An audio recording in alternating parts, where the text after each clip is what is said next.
안녕하세요.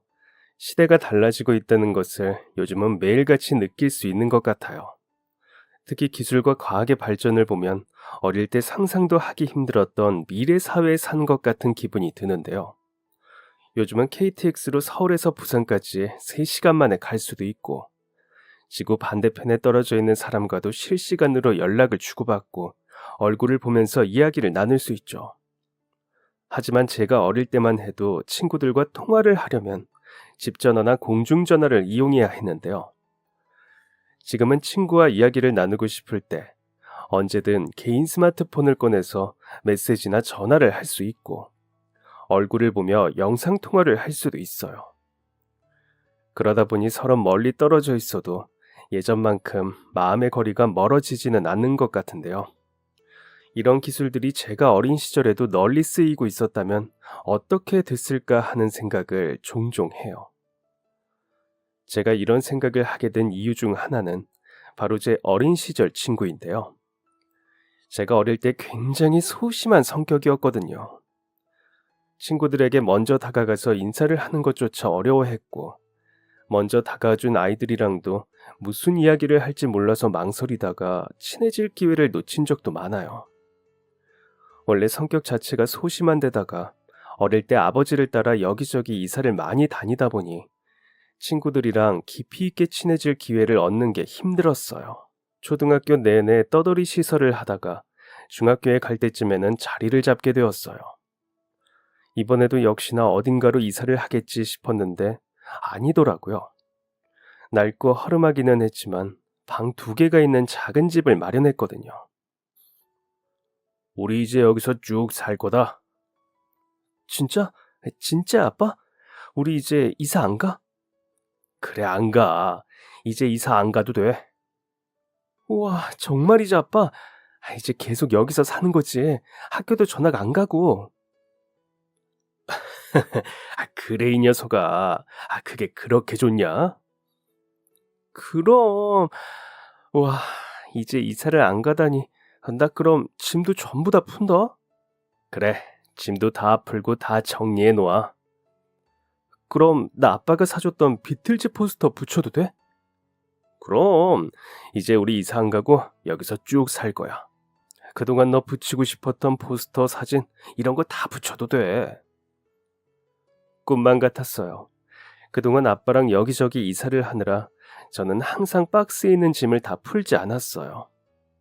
언제 이사를 해야 할지 모르기 때문에 그 시기에 필요한 옷이나 물건을 몇 개만 딱 꺼내두고 나머지 짐은 항상 박스 안에 그대로 담아두었죠. 제 짐뿐만 아니라 집의 모든 물건들이 그랬어요. 살면서 필요한 물건 몇 가지만 딱 꺼내놓고 박스 안에 그대로 두었다가 이사를 할 때 상자째 옮기고는 했죠. 그러다 보니 제가 학교에서 그렸던 그림, 받았던 상장, 좋아하는 가수의 브로마이드는 물론 작은 사진 한 장도 벽에 붙여본 적이 없었어요. 우리 집은 언제나 어디든 떠날 준비가 되어 있는 상태 그대로였죠. 그렇게 6년, 7년 이상을 지내다 보니 아빠의 말이 꿈만 같이 느껴졌어요. 아직도 잊히지 않아요. 처음 제 방에 비틀즈 브로마이드를 붙이던 그날이 말이죠. 하나뿐인 아들 생일이라고 아버지가 사주셨던 그 브로마이드는 지금도 우리 집에 붙어 있을 정도로 제가 아끼는 물건인데요. 어릴 때 살았던 어느 집에서 매일 옥상에서 어떤 형이 비틀즈 노래를 듣고는 했어요. 처음에는 그 노래가 비틀즈인지도 모르고 들어보니 한국어도 아닌 것 같아서 참 요상하다 생각을 했었는데 언젠가부터는 저도 모르게 자꾸 흥얼거리게 되더라고요. 가사는 제대로 모르지만 머릿속에서 계속 그 음들이 떠나지 않았어요.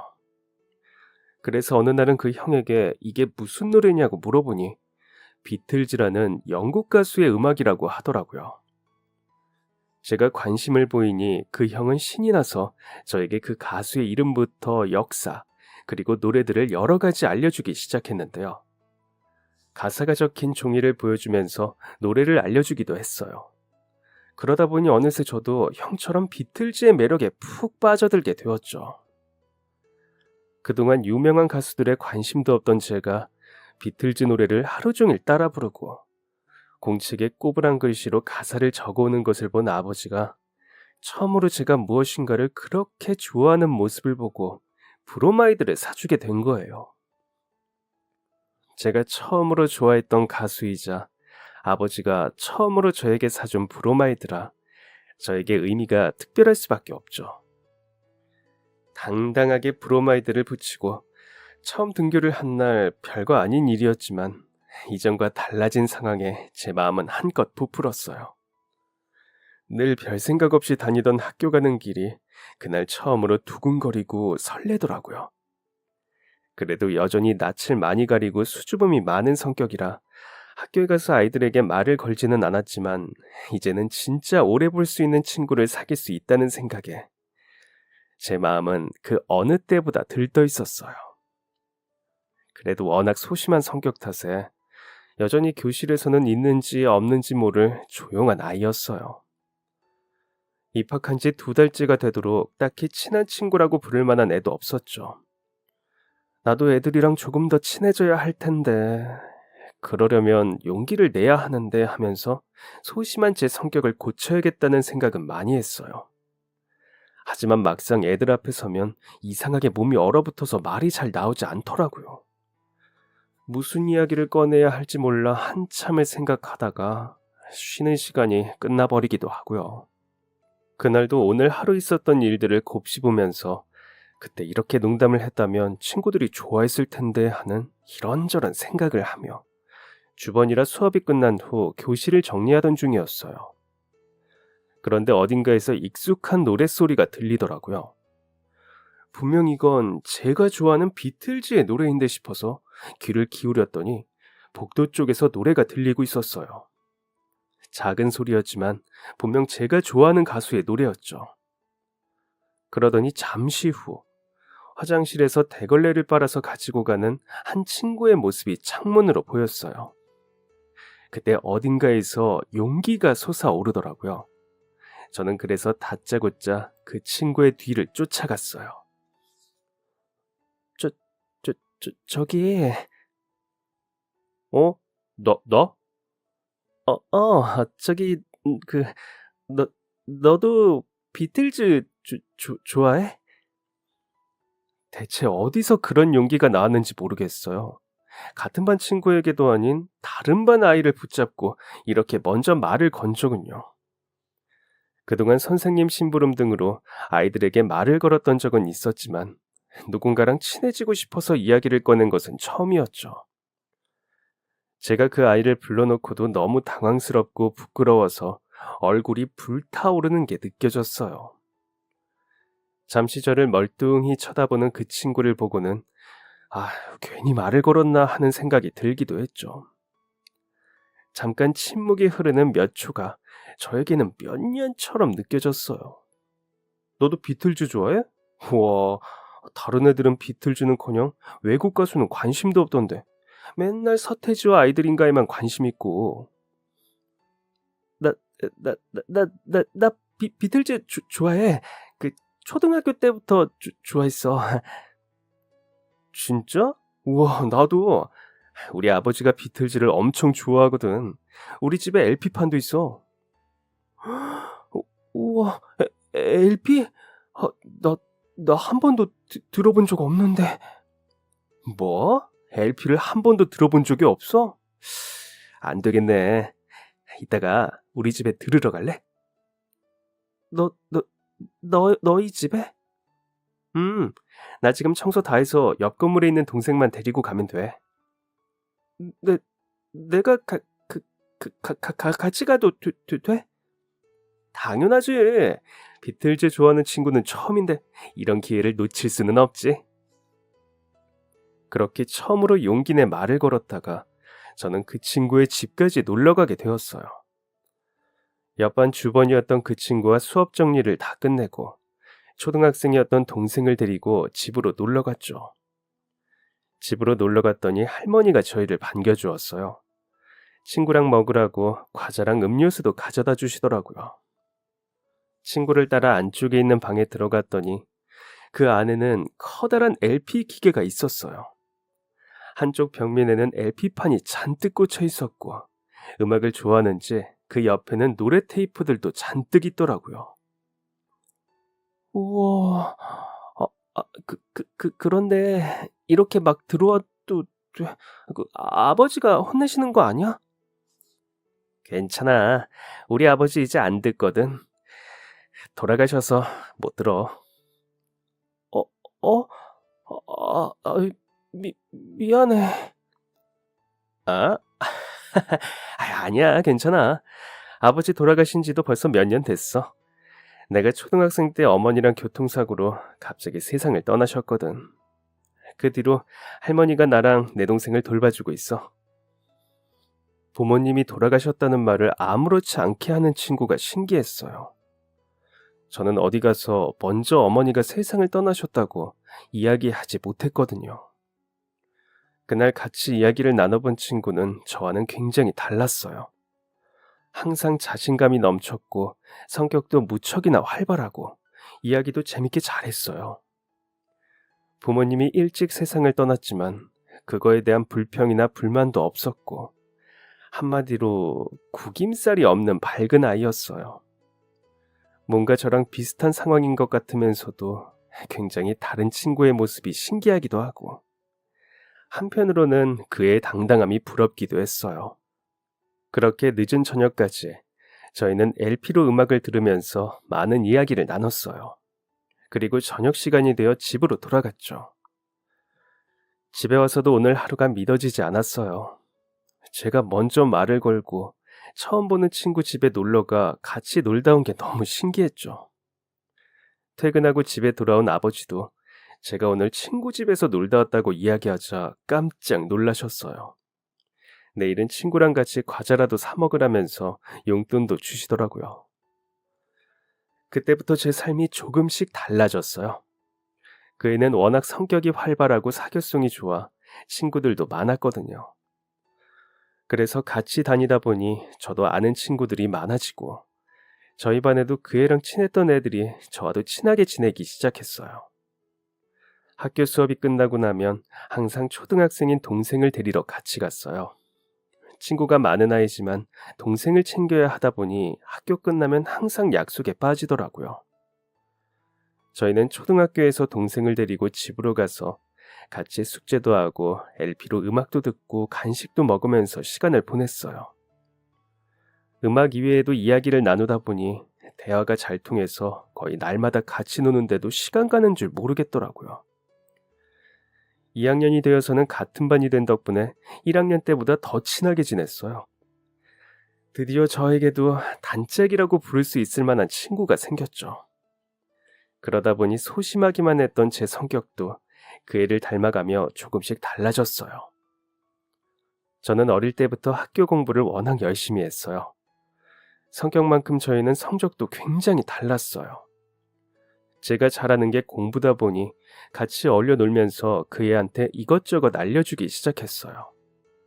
처음에는 어려워하던 그 친구도 어느새인가 조금씩 성적이 오르기 시작하더라고요.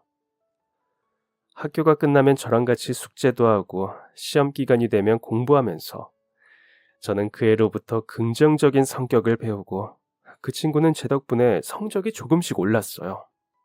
서로에게 좋은 영향을 주는 단짝이었죠.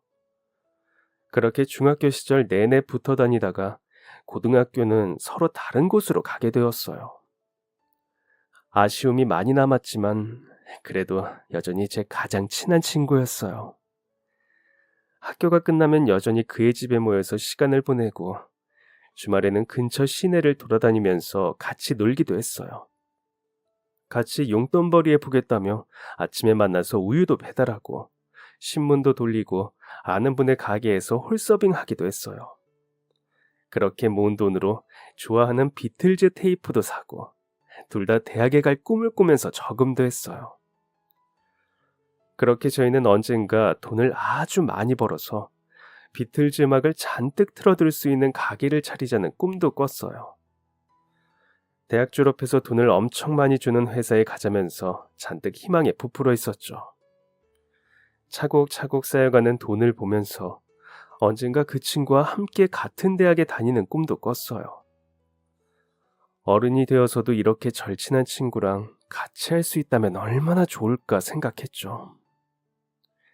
하지만 그 바람은 오래가지 못했어요. 고등학교를 졸업하기 전 친구를 돌봐주던 할머니가 쓰러지셨거든요. 간암 판정을 받고 병원에 입원하게 됐는데 당장 입원비에 치료비로 대학에 가겠다는 꿈은 접어야만 했어요. 어린 동생까지 있었으니 친구에게는 선택지가 없었어요. 그래서 얼마 남지 않은 고등학교를 포기하고 근처 공장에 들어갔어요. 거기서 열심히 일을 하면서 병원비와 생활비를 마련했죠. 제가 도움을 주고 싶었지만 저 역시 넉넉한 형편이 아니었기에 도와줄 수가 없었어요. 이럴 때 돈이 없다는 게 너무 안타깝더라고요. 그해 겨울 저는 수능을 보고 원하는 대학에 당당하게 합격했어요. 좋은 성적이라 장학금도 지원받는 조건이었죠. 이 소식을 들은 친구는 마치 자기 일처럼 기뻐해 줬어요. 저라면 할 수 있을 줄 알았다고 정말 다행이라면서요. 하지만 기쁜 소식도 잠시였어요. 할머니가 결국 세상을 떠나셨거든요. 친구가 그렇게 많이 우는 모습은 그때 처음이었던 것 같아요. 제가 도울 일이 없다는 게 너무 가슴이 아팠어요. 그래서 조문하면서 부의금으로 그동안 제가 모았던 돈을 탈탈 털어서 넣었어요.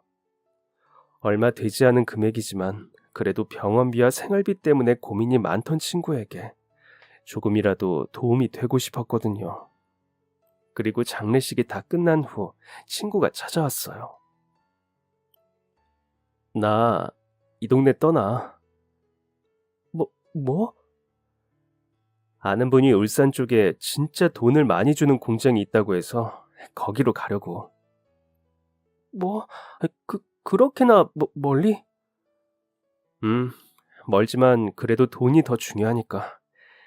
내가 빨리 돈 벌어야 병원비도 마저 갚고 내 동생도 나중에 공부시켜서 대학 보내지. 나는 아니라도 동생은 나보다 공부도 훨씬 잘하잖아. 걔는 대학 보내야지. 얼마나 가 있는데? 모르겠어. 가봐야 알 것 같아. 들어보니까 한 1년만 열심히 하면 금방 큰 돈 모은다고 하니까 돈 모으면 다시 돌아올게. 미안하다. 내가 도와줄 수 있는 게 없어서. 아이, 무슨. 조이금 많이 낸 거 너지? 딱 보니까 그동안 아르바이트해서 모았던 돈 탈탈 털어서 냈던데. 어? 아니, 근데 그거, 얼마 되지도 않잖아. 야, 그 돈이 액수가 얼마 안 되는 거지. 네가 몇 년 동안 열심히 모은 거잖아. 너도 대학 가려면 책도 사고, 뭐 거기서 지내려면 하숙비 그런 것도 내야 한다며. 너한테도 필요한 돈이었잖아. 괜찮아. 어차피 장학금 받았으니까 학비는 괜찮고, 가서 아르바이트 하면 그 정도는 낼 수 있을 거야. 고맙다. 그 돈이 너는 작다고 생각할지 몰라도 나한테는 진짜 큰 의미야. 너보다 훨씬 부잣집인데도 그것보다 적게 내고 간 사람들도 많거든. 돈이 아니라 마음이 중요한 거야. 정말 고맙다. 그러면서 친구는 저에게 지갑 하나를 불쑥 내밀었어요. 이게 뭐야? 이거 우리 아버지가 예전에 쓰시던 거야. 내가 지금 돈이 없어서 좋은 건 못 해주고 이제 대학생이니까 뭐 이런 지갑 하나 정도는 있어야 하지 않나 싶어서. 마음 같아서는 좋은 곳에서 새 거 사주고 싶었는데 내가 형편이 이렇다 보니까. 그래도 그거 가죽도 엄청 비싼 거야. 아버지가 쓰시던 거? 이렇게 귀한 걸 나한테 줘도 돼? 너희 아버지 유품을. 괜찮아. 난 그렇게 비싼 가죽 지갑 들고 다닐 일도 없고 그거 말고도 아버지 물건은 많으니까. 그리고 그거 우리 엄마가 직접 만든 거라서 앞에 이니셜도 쓰여 있거든. 너랑 우리 아버지 이니셜이 똑같잖아. 그래서 다들 네 거인 줄 알 거야. 맞아. 너희 아버지랑 나랑 이니셜이 똑같았지. 우와, 이걸 너희 어머니가 만드셨다고? 손재주가 엄청 좋으셨구나. 우리 엄마 옛날의 꿈이 디자이너였거든. 애들 키우느라 꿈은 못 이뤘지만 그래도 아버지 생신이라고 직접 가죽되어서 자르고 바느질해서 만든 거야. 명품 지갑도 아닌데 우리 아버지 맨날 그 지갑만 쓰셨어. 내가 어릴 때였는데도 아버지가 그 지갑 받고 기뻐하시던 모습이 아직도 생생하거든. 소중한 물건이니까 나한테 가장 귀한 친구한테 주고 싶었어. 고맙다. 다시 한번. 나야말로 고마워. 이렇게 귀한 물건을 내가 깨끗하게 잘 쓸게. 가서 다치지 말고 열심히 일하고 우리 열심히 해서 멋진 모습으로 다시 만나자. 그래, 너도 대학 갔다고 이제 신나서 놀지 말고 가서도 열심히 공부해라. 알았어. 저희는 마지막으로 힘내라며 서로를 꽉 껴안아줬어요. 소나기에 힘이 풀릴 때까지 악수하다가 헤어졌죠. 친구와 이별을 한 이후 저는 대학에 들어가서 아르바이트에 학교 공부에 온몸이 부서져라 매일을 보냈어요. 친구는 공장 근처에 방을 얻어서 지냈고 집 전화가 없어 공중전화로 저희 하숙집에 연락하고는 했어요. 요즘은 어떻게 지내는지 서로의 안부를 물으면서 그동안 쌓인 이야기들을 나누고 대화가 끝날 때쯤 다음에는 언제 전화할지 약속을 정하고는 했죠. 저도 친구도 너무 바빠서 1년이 다 지나도록 서로 만날 기회는 없었지만 그래도 꾸준히 서로의 소식을 물으면서 이야기를 나눌 수 있었어요. 그렇게 전화로 안부만 물은 지 어느새 1년이 넘어가며 친구는 그동안 열심히 일한 덕분에 병원비도 모두 낼 수 있었고 다시 돈도 조금씩 모으고 있다고 했어요. 열심히 사는 친구의 이야기를 들으면서 뿌듯하기도 하고 나도 더 열심히 해야겠다고 생각했어요. 군대 문제로 한참 고민이 많던 저는 우선 공부가 먼저라는 생각에 계속 입대를 미루고 있었어요. 그 당시 법학과를 진학한 저는 사법고시를 볼까 말까 고민이 많았거든요. 사실을 준비하고는 싶었지만 집안 형편이 넉넉하지 못해 일을 하면서 시험 공부를 해야 하는데 할 수 있을지 자신이 없었어요. 남들은 그것만 매달려도 합격할까 말까 한다고 하는데 돈을 벌면서 공부가 될까 싶었죠. 괜히 시간만 낭비하는 건 아닐까 싶기도 하고 어느 쪽이 맞는 선택인지 방황을 많이 했어요. 그러다가 결국 시험 준비하다가 괜히 시간과 돈을 쓰느니 빨리 졸업해서 대기업이나 학원 강사로 취직하는 게 낫겠다고 생각했어요. 그러다 보니 남들보다 2, 3년 늦은 나이에 입대하게 되었어요. 입대하게 되면서 친구와의 연락이 뜸해지기는 했지만 그래도 휴가 때 가장 먼저 연락을 했던 사이일 정도로 여전히 돈독한 관계였어요. 휴가 나가기 전 아버지에겐 날짜를 이야기해두면 친구가 그때 맞춰서 집 전화를 하고는 했죠. 그러던 어느 날이었어요. 그때도 휴가를 나가서 친구의 전화를 기다리고 있었는데 하루가 다 가는데도 연락이 없더라고요. 분명 아버지도 지난주쯤 친구가 연락했을 때 날짜를 정확하게 알려줬다고 그때 전화하겠다고 이야기하면서 끊었다고 해요. 혹시 갑자기 무슨 일이라도 생겼나 했는데 아무리 시간이 지나도 연락이 없더라고요. 그러다가 결국은 휴가 마지막 날이 되었는데 그때까지도 전화가 없었어요. 안 좋은 일이라도 생겼나 걱정이 되었지만 제 쪽에서 연락할 방법이 없어서 마냥 기다릴 수밖에 없었죠. 제가 다시 복귀한 후에도 아버지에게 종종 친구에게 연락이 왔는지 물었지만 여전히 한 번도 전화가 없었다고 하더라고요. 이상하다는 생각이 들었지만 답답한 마음을 어디에다 물어볼 곳도 없었어요. 그렇게 1주, 2주, 어느새 한 달이 훌쩍 넘어서도 친구는 연락 한 번이 없었어요. 그리고 저녁을 몇 달 앞둔 어느 날이었어요. 벌써 친구와 연락하지 못한 지 6개월이 훌쩍 넘어 이제는 그냥 포기를 하고 있었죠. 저녁 전 마지막 휴가를 나왔고 저는 집에서 아버지와 시간을 보내고 있었어요. 그런데 문득 아버지가 갑자기 그런 이야기를 하시더라고요. 졸업하면 이제 뭐 그 사법시험인가 뭔가 그거 보냐? 사법시험? 그래. 그 법대 나오면 다 그거 보는 거 아니야? 아, 다는 아니고 많이들 준비하지. 다들 변호사 판검사가 꿈이니까. 음, 너도 그거 준비할 거야? 글쎄. 나는 그냥 졸업하면 바로 취업하려고. 괜히 공부한다고 시간이랑 돈 쓰는 것보다 그게 나을 것 같아서. 그래? 아이, 우리 아들도 그 사법시험 합격해서 변호사 딱 되어서 어려운 사람들 많이 도와주면 좋을 텐데. 변호사? 그 얼마 전에 텔레비전 보니까 엄청나게 어렵게 사는 사람들 전문으로 도와주는 변호사가 있던데 아주 멋지더라고. 돈 많이 버는 사람도 좋지만 그렇게 어려운 분들 도와주는 게 진짜 훌륭한 거 아닐까 싶더라. 그래서 우리 아들도 그런 사람 되면 좋겠다 생각했지. 뭐 돈 때문에 그러는 거면 너 시험 합격할 때까지 아버지가 도와줄 테니까 공부해. 그 정도는 아버지가 힘써 볼 테니까. 아버지의 이야기를 듣고 생각이 많아졌어요.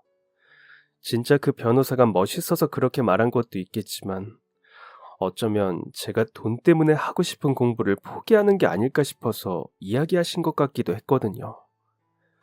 그리고 아버지에게는 어떤 촉이 있었나 봐요. 갑작스럽게 그런 말을 남기고 며칠 후 일하다가 쓰러지신 채 다시는 눈을 뜨지 못하셨거든요. 이걸 다행이라고 이야기해야 할지 제가 휴가를 나온 때에 일어난 일이라 저는 아버지의 장례까지 마치고 복귀를 할 수 있었어요.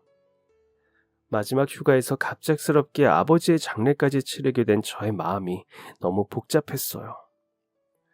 이럴 때 가장 친한 친구에게 털어놓고 싶었지만 마지막 휴가가 끝날 때까지도 친구로부터는 연락이 없었죠. 친구가 걱정되기도 하고 이렇게 갑작스럽게 연락이 끊어진 것도 살짝 괘씸하기도 했어요.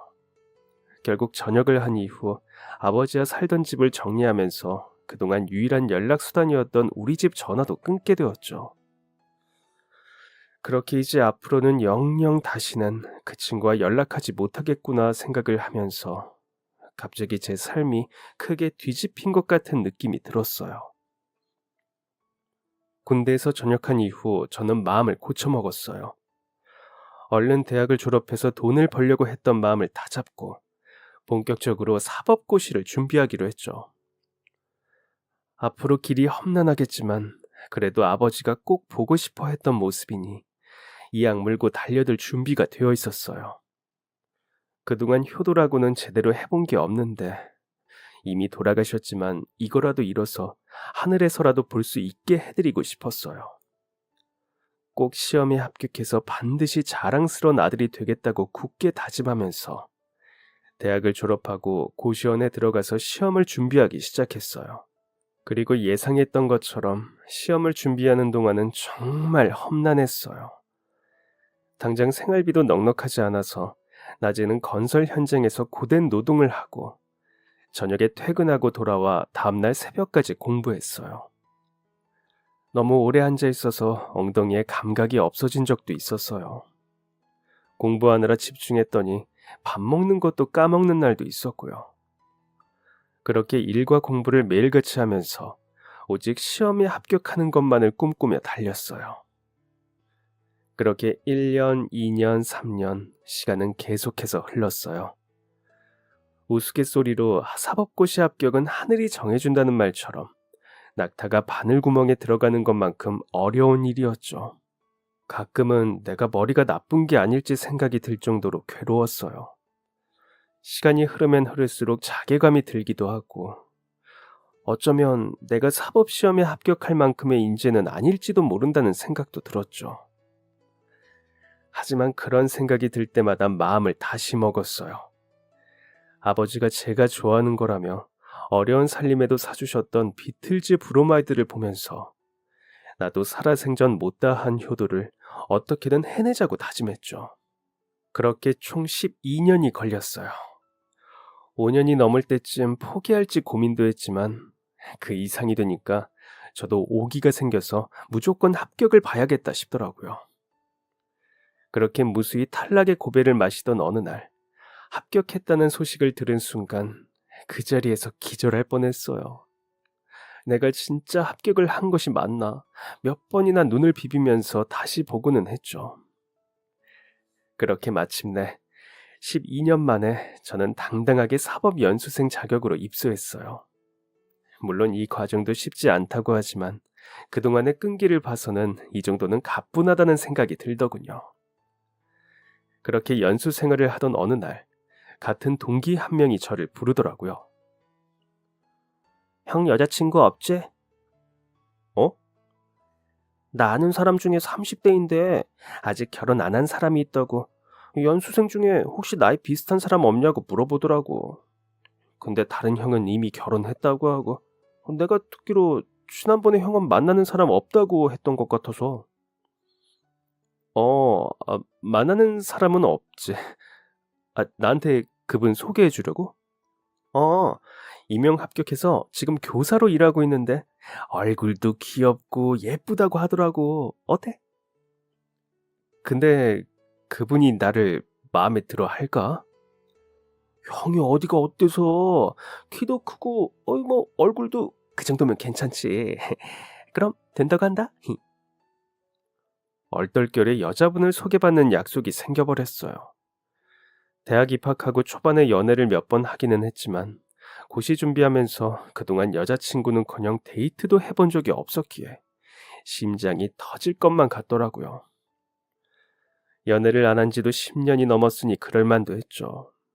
거절할까 했는데 그 친구가 자기가 좋은 사람 소개시켜주기로 약속했다면서 꼭 나가달라고 부탁하기에 어쩔 수가 없었어요. 그렇게 30대 후반 노총각으로 나이 들고 있던 저는 갑자기 연애할 기회가 생겼어요. 부담 갖지 말자고 몇 번이나 스스로 다짐했는데도 심장이 떨리더라고요. 강남의 한 파스타집에서 처음 만났어요. 자리에 앉아 있는데 저 멀리서 단발머리에 귀여운 얼굴의 한 여자분이 걸어오더라고요. 30대라고는 하지만 20대처럼 앳되어 보이는 얼굴이었어요. 이런 자리는 처음이라 저는 너무 떨려서 인사도 겨우 했어요. 잔뜩 긴장한 탓에 제가 무슨 말을 하고 있는지도 모르겠더라고요. 다행히 그분은 아이들을 가르치는 사람이라 그런지 이런 제 어리숙한 모습도 웃으면서 받아주셨어요. 웃는 모습이 참 예뻤고 이야기를 나누는 것도 재밌었어요. 5살 차이가 나기는 했지만 대화가 꽤 잘 통하더라고요. 밥도 다 먹었는데 나가서 커피라도 한잔 할까요? 혹시 나만 재밌으면 어떡하나 고민하고 있었는데 너무나 다행히도 여자분이 먼저 이 차를 가자는 이야기를 해주었어요. 저는 기쁜 마음에 밥은 제가 사겠다고 신이 나서 카운터로 향했어요. 그런데 계산하려고 지갑을 꺼낸 순간 갑자기 여자분의 얼굴이 확 굳어지더라고요. 순간 제 지갑이 너무 오래되어서 그런가 싶어서 아차 싶은 생각이 들었어요. 그 지갑 그거 어디서 났어요? 여자분은 제 지갑을 가리키면서 물어보더니 갑자기 눈물을 뚝뚝 흘리더라고요. 순간 너무 당황스러웠어요. 저는 지갑만 꺼냈을 뿐인데 선자리에 나온 여자분이 울었으니까요. 잠시 당황스러웠지만 얼른 결제하고 어느새 펑펑 울고 있는 여자분을 데리고 밖으로 나왔어요. 바로 앞에 있는 벤치에 앉아서 손수건을 꺼내주고는 진정이 될 때까지 잠시 기다렸죠. 제가 지갑 좀 다시 자세히 봐도 될까요? 저는 지갑을 꺼내서 보여줬어요. 여자분은 지갑을 들고는 어루만지더니 다시 펑펑 울기 시작했어요. 맞네, 맞아. 내가 잘못 본 게 아니네. 그러면서 계속 지갑을 만지면서 울었어요. 무슨 말을 꺼내야 할지, 어떻게 행동해야 할지 몰라 그냥 옆에 멍하니 앉아 있었죠. 한참을 울고 나서 그녀는 다시 지갑을 어디서 났는지 물어봤어요. 어린 시절 친구가 줬어요. 제가 어릴 때 성격이 정말 소심했는데 좋아하는 가수가 같아서 처음으로 용기를 내서 친해진 친구가 있었거든요.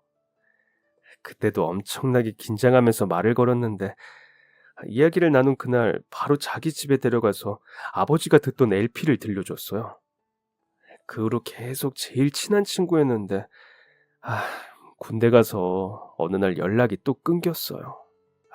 나쁜 놈. 갑자기 연락을 안 하더라고요. 그래서 저희 아버지 돌아가신 것도 말 못 해주고 그 친구가 멀리 돈 벌러 갈 때 자기 아버지가 쓰던 지갑이라고 줬던 거예요. 저랑 자기 아버지 이니셜이 똑같다면서요. 갑자기 연락이 끊어진 것을 생각하면 야속하기도 한데 한편으로는 그럴 친구가 아니라서 분명 사정이 있지 않을까 생각이 들어서 엄청나게 오래된 지갑인데도 버리지를 못하겠더라고요. 만약 친구에게 어떤 사정이 있던 거라면 그래도 어디에선가 부디 잘 살았으면 고생이 많았던 친구라서 부디 행복했으면 하는 마음으로 계속 쓰게 됐네요. 그 지갑 저희 아버지 거예요. 네? 네? 지갑에 이니셜 쓰여 있죠? 예전에 디자이너가 되고 싶었던 어머니가 아버지한테 직접 만들어준 거예요. 시장에서 가죽 사와서 직접 자르고 바느질하면서 아버지 돌아가신 후에 오빠가 항상 애지중지 하던 거예요. 어머니의 정성과 아버지의 행복이 모두 담긴 물건이라면서 엄청나게 아끼던 지갑이었는데 어느 날 없어져서 우리 집이 그때 너무 어려워서 돈을 마련하려고 판 줄 알았어요. 오빠 속상할까봐 차마 어떻게 했냐고 물어보지도 못했었는데 친한 친구한테 줬던 거구나. 가장 아끼던 물건이니까 제일 소중한 사람에게 줬나 봐요. 오빠요? 네, 저희 오빠요. 비틀즈를 좋아하던 음악은 LP가 최고라면서 나중에 가게를 차릴 거라고 했던 제 친오빠요. 비틀즈? 그럼 혹시 맞아요. 그러고 보니 제가 초등학생 때 맨날 학교에 오빠 친구가 같이 데리러 왔던 기억이 나네요. 그때 그 친구가 당신이었군요.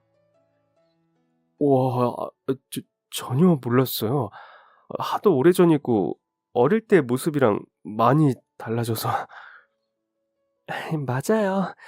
어릴 때 제가 밖에서 노는 걸 워낙 좋아해서 피부가 엄청 까맸죠.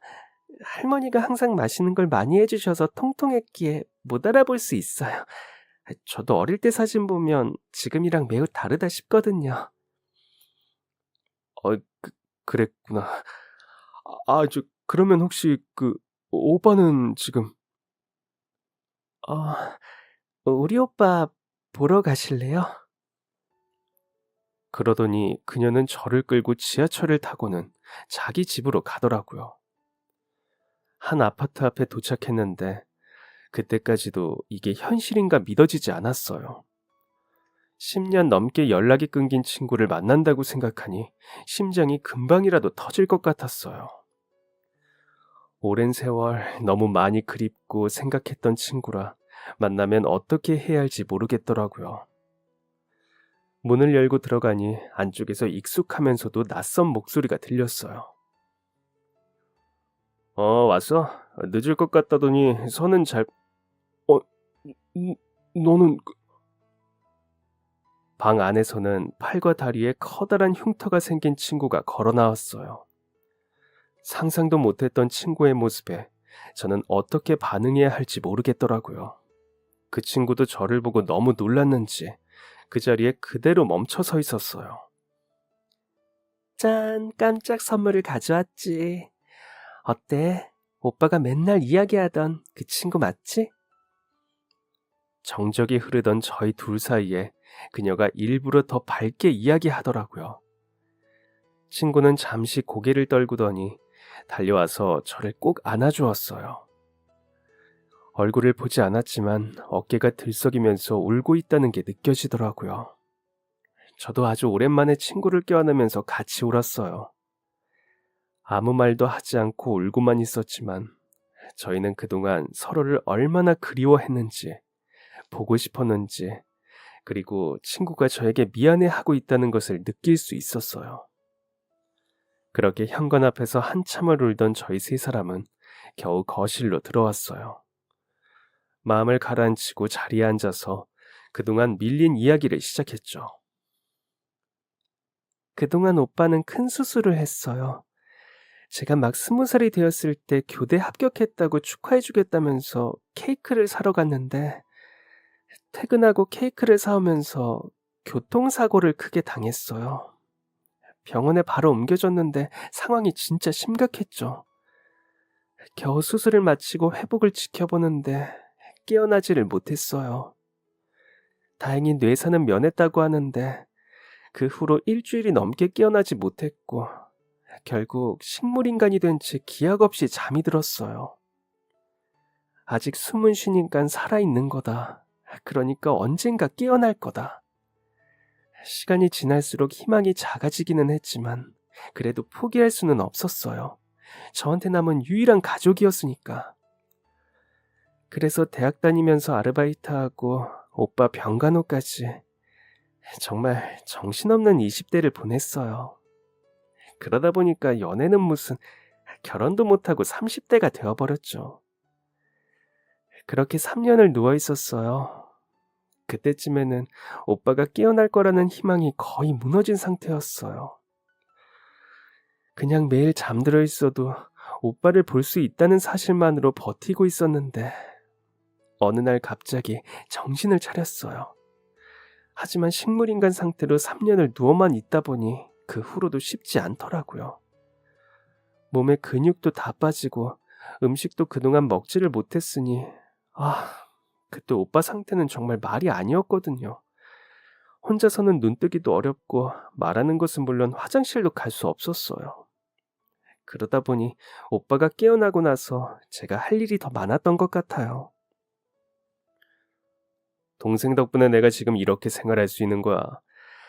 지난 10년 병간호하고 수발 들었던 것 생각하면 내가 너무 미안하지. 깨어나고 나서도 재활 치료하는데 거의 5년이 걸렸어. 병원에서는 다시 말하거나 걷는 게 힘들 수도 있다고 했는데 그동안 옆에서 나 때문에 자기 삶도 제대로 살지 못했던 동생 생각하면 그냥 포기할 수는 없더라.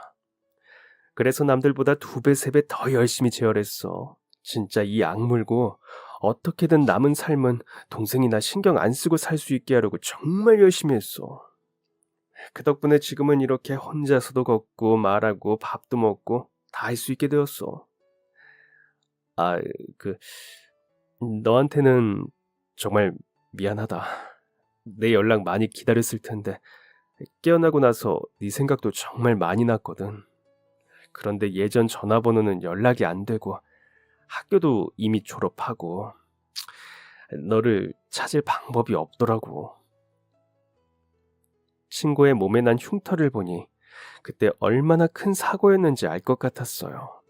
식물인간 상태에서는 시간이 지날수록 깨어난 이후에 회복하기가 어려워진다고 하는데 얼마나 열심히 노력해서 지금의 모습이 되었을지 감히 상상도 하기 어려웠죠. 그동안 제가 아버지를 위해서 이악 물고 노력해왔듯이 친구는 동생을 생각하며 죽을 힘을 다해 노력했다는 것을 알 수 있었어요. 저희는 한참을 밀린 이야기를 나누고 친구는 저희 아버지 장례식에 참여하지 못한 것을 크게 안타까워하면서 슬퍼하더라고요. 어쩔 수 없는 사정이 있었다는 것을 이제는 알기에 저도 그때 원망했던 마음이 눈 녹듯이 사라졌어요. 그리고 아직도 자신이 준 지갑을 쓰는 것을 보고 꽤 감동하더라고요. 명품도 아닌 지갑을 오랜 시간 아끼면서 사용해줘서 정말 고맙다고. 그 덕분에 우리가 이렇게 다시 만날 수 있었다면서 나중에 자기가 돈 벌어서 비싼 거로 꼭 바꿔주겠다고 하면서요. 그 후 저희는 다시 예전처럼 자주 연락하고 만나게 되었어요. 핸드폰이 생긴 덕분에 예전과는 달리 저희가 소식을 듣고 싶을 때는 언제든 만날 수 있었죠. 저는 그동안 연수 생활로 바쁘고 정신없는 날을 보내고 있었고 친구는 나중에 LP바를 차릴 거라면서 학원에 다니며 커피와 칵테일을 배우고 있었어요. 이번에는 서로를 든든하게 응원해주면서 각자의 삶을 열심히 살아갔는데요. 셋이 모여서 보내는 시간이 많아지면서 그녀와 저 사이도 자연스럽게 더 가까워졌어요. 혹시 우리가 연애하면 친구가 싫어하지는 않을까 걱정을 많이 했는데 다행히도 다른 남자를 만나는 것보다 저라면 믿을 수 있다면서 오히려 저희 사이를 응원해 주더라고요. 그렇게 2년이 지나고 저는 연수원을 졸업하고 유명 로펌에 취직하게 되었고 친구는 꿈에 그리던 LP바를 차리게 되었는데요. 취업하자마자 바로 그녀에게 청혼했어요. 친구와 함께 LP바에서 프로포즈했는데 정말 다행스럽게 제 청혼을 예스라고 받아주더라고요. 그렇게 친구와 재회하고 운명의 짝을 만나서 결혼하고 아버지의 바람처럼 변호사도 되었는데요. 친구가 오픈한 가게도 꽤 장사가 잘 되고 있어요. 지난 5년간은 믿을 수 없을 정도로 꿈 같은 일이 가득했는데요. 그동안 힘들고 어려운 시기도 있었지만 이제는 사랑하는 아내와 귀여운 딸도 하나 있고 시간이 날 때마다 같이 비틀즈의 LP를 들을 수 있는 멋진 가게 사장님인 베스트 프렌드도 있어요. 무엇보다 이제는 스마트폰 덕분에 언제 어디서든 제가 사랑하는 사람들과 메시지도 보내고 통화도 할 수 있어서 더 좋은데요. 이제는 언제든지 연락을 주고받을 수 있으니 앞으로는 좋은 친구와 다시 멀어질 걱정은 없을 것 같네요. 그럼 지금까지 사연 들어주셔서 감사합니다. 사연이 재미있으셨다면 구독과 좋아요 부탁드려요. 감사합니다. 안녕히 계세요.